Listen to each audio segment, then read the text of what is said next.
Hey everyone, welcome back to your nerdy show. I'm your host Spoiler Master. Today, we're diving into one of the creepiest new villains in the Insidious universe, Cyrus Lam from Insidious, out of the further. And honestly, Cyrus is a pretty different kind of villain for this franchise. We've seen terrifying demons, possessed people, ghosts, and entities that barely say a word. But Cyrus is something else entirely. He's a cult leader, a manipulator, a supernatural predator, and most importantly, a man who became obsessed with proving that death wasn't the end. And the really disturbing part is that even after dying, Cyrus didn't stop being a cult leader. He simply took his religion with him into the further. So today, we're going to break down Cyrus Lam's entire origin, his life before death, his connection to Ingred and Gemma, the mysterious courier ability, his powers, his acolytes, his plan to escape the further, and finally, why his ending might be one of the most ironic punishments we've seen in the entire Insidious franchise.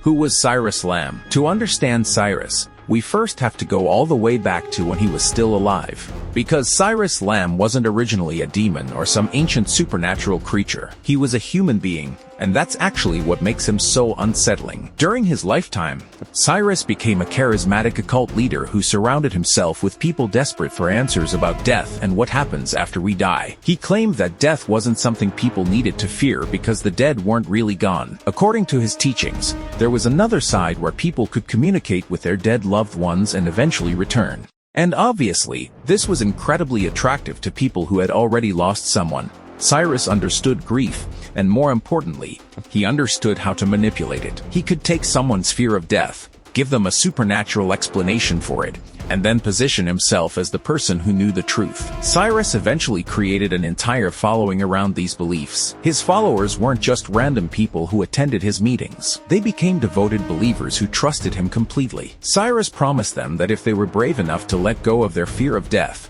they could reach the other side and reconnect with the dead. And that's where the phrase, "let go," becomes particularly disturbing. Cyrus wasn't simply telling people to accept death. He was encouraging them to embrace it, because he claimed that dying would allow them to experience something beyond ordinary human existence.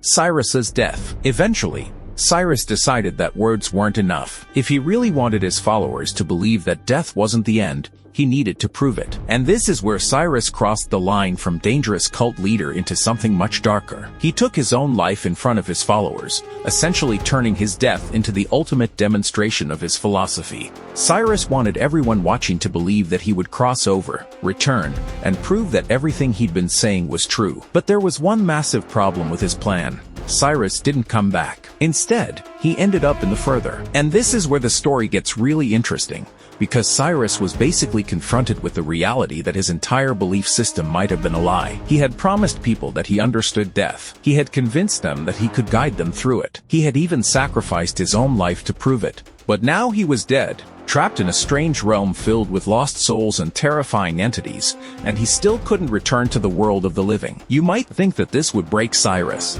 Instead, it made him even more dangerous. Rather than admitting that he had been wrong, Cyrus simply adapted. He continued behaving like a cult leader, but now his followers were no longer ordinary living people. They were souls and entities within the further.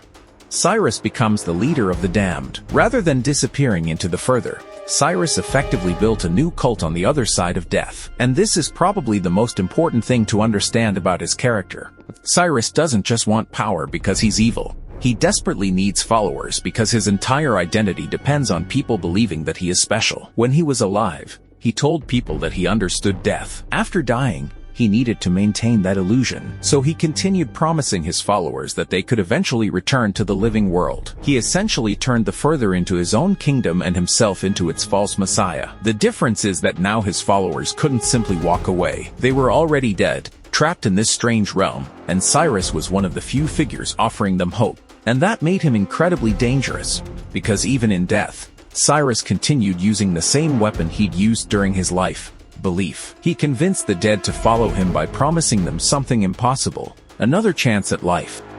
The courier connection. Now we need to talk about one of the biggest pieces of new mythology introduced in Out of the Further, and that's the concept of the courier. Throughout the Insidious franchise, We've already learned about people who can astrally project into the further. Characters such as the Lamberts have connections to this ability, allowing consciousness to travel outside the physical body and enter this supernatural realm. But couriers take things a step further. A courier isn't simply someone who can visit the further. A courier can potentially move physical things between the two worlds. They can act like a bridge between reality and the further, allowing objects and potentially supernatural entities to cross that boundary. And once Cyrus discovers that this ability exists, he finally sees a possible solution to the problem that has haunted him since his death. He needs a courier, because if he can control someone with this ability, then he doesn't necessarily have to remain trapped in the further. He can find a way back. He can finally make his promise to his followers a reality.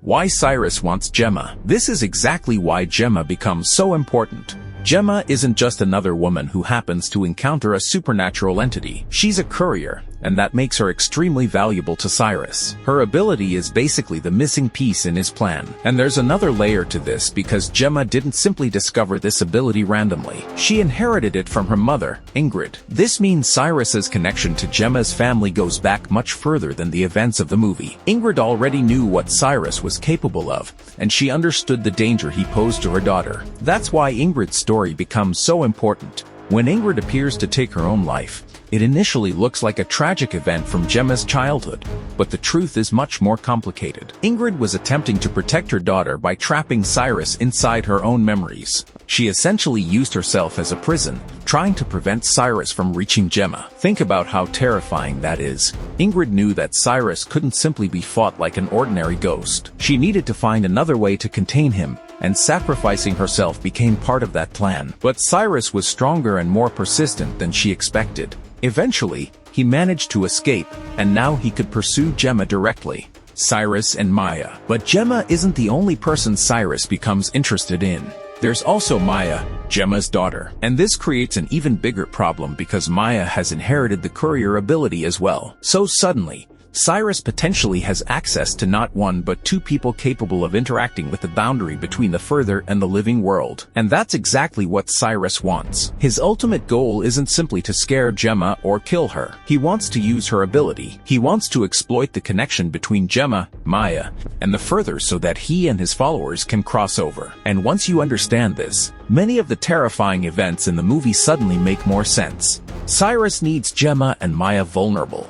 He needs them frightened, and he needs them interacting with the further. That's why he uses his followers and other entities to constantly torment them. Every haunting, every nightmare, and every supernatural encounter is part of a much bigger strategy. Cyrus isn't just attacking for entertainment. He's weakening the people who could ultimately become his doorway into reality. The acolytes. And then we have Cyrus's acolytes. These people are incredibly important because they show that Cyrus's influence didn't disappear after his death. His followers remained devoted to him for years, and some of them eventually became the elderly figures who helped carry out his plans. What's fascinating about them is that Cyrus doesn't necessarily need to personally appear everywhere. His followers can do the work for him. They can manipulate situations, terrorize victims, gather information, and prepare the conditions necessary for Cyrus's return. It's basically the same cult structure he had when he was alive, except now it's operating with supernatural forces. And this is where Cyrus's true power becomes clear. His greatest weapon isn't necessarily some magical ability. It's people. He understands how to make people believe in him. He understands how to exploit their fears. And he understands how to turn desperate people into followers who will do almost anything for him.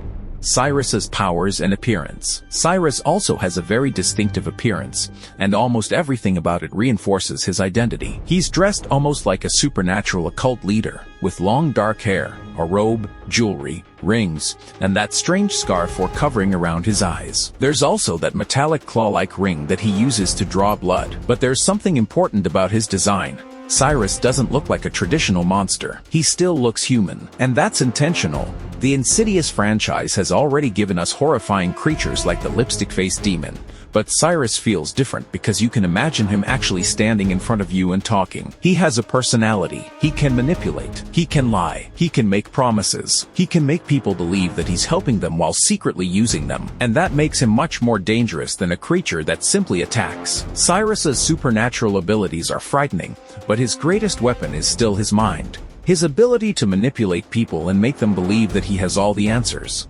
Cyrus versus Elise. There's also an interesting parallel between Cyrus and Elise Rainier. Both understand the further. Both understand how supernatural entities operate. Both know how dangerous the boundary between worlds can be. But they use that knowledge for completely opposite reasons. Elise uses her understanding to protect people. Cyrus uses his understanding to control people. In a way, Cyrus is almost like a dark reflection of Elise. He's someone who could have used his knowledge to help others, but instead he became obsessed with power, worship, and proving himself right. And that's why their connection feels so important to the mythology of the franchise. Elise represents someone who understands the darkness but chooses to fight it, while Cyrus represents someone who embraces the darkness and tries to turn it into a source of power.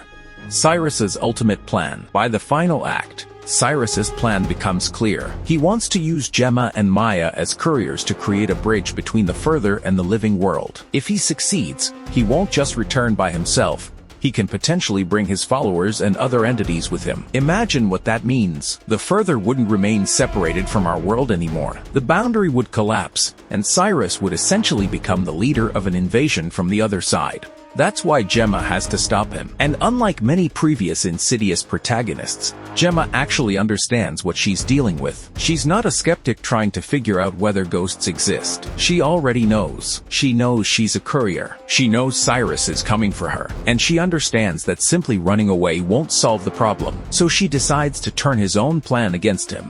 Cyrus's defeat. During the climax, Gemma confronts Cyrus in the further, with help from Elise and the other forces working against him. Instead of allowing Cyrus to use her ability to escape, Gemma uses that same ability to trap him. And here's the beautiful irony. Cyrus spent decades searching for a way to cross the boundary between life and death, and Gemma uses that exact boundary to imprison him. She effectively takes the house and the entities inside it back into the further, preventing Cyrus from bringing his supernatural army into the living world. And once Cyrus fails, something even worse happens. His followers realize that he lied. The man who promised them freedom can't deliver it. The man who promised resurrection can't resurrect them. The man who promised that death could be conquered is now trapped in the very realm he claimed to control. And that's when Cyrus's empire begins collapsing around him. Cyrus's punishment. The post-credit scene gives Cyrus one final humiliation. He's trapped in the same dental chair that he previously used to terrorize Gemma. And now he's the victim. The dead dentist tortures him, and the appearance of Keyface makes the situation even more disturbing. Eventually, the door is locked, leaving Cyrus trapped inside. And honestly, it's difficult to imagine a more fitting punishment for this character. Cyrus spent his entire existence trying to control death. He manipulated people by promising them something beyond death. He built a religion around the idea that he could bring the dead back. And now he's dead, he's trapped, he's powerless. And he's surrounded by the very supernatural world that he thought he could dominate. The man who wanted to become a god ends up becoming a prisoner. Our nerdy thoughts. And that's what makes Cyrus such an interesting addition to the Insidious mythology. He's not terrifying simply because he's a powerful demon. At his core, Cyrus is still the same insecure human being he was when he was alive. He needs people to believe in him. He needs followers. He needs to feel powerful. And even after death, he can't let go of that obsession. That's the tragedy of Cyrus Lam. He spent his entire life trying to prove that death wasn't the end, only to discover that death didn't give him the power he wanted. Instead, it trapped him somewhere he couldn't control. And rather than accepting that truth, he doubled down, created another cult, manipulated the dead, hunted a family, and attempted to invade the living world. But in the end, the courier he wanted to control became the person who defeated him. Gemma didn't just save herself and Maya. She destroyed Cyrus's promise. She took away his followers. She trapped him in the further. And finally, she left him sitting in the very chair that represented the fear he had tried to inflict on her. So if Cyrus does return in a future Insidious movie, it will be interesting to see what happens to him.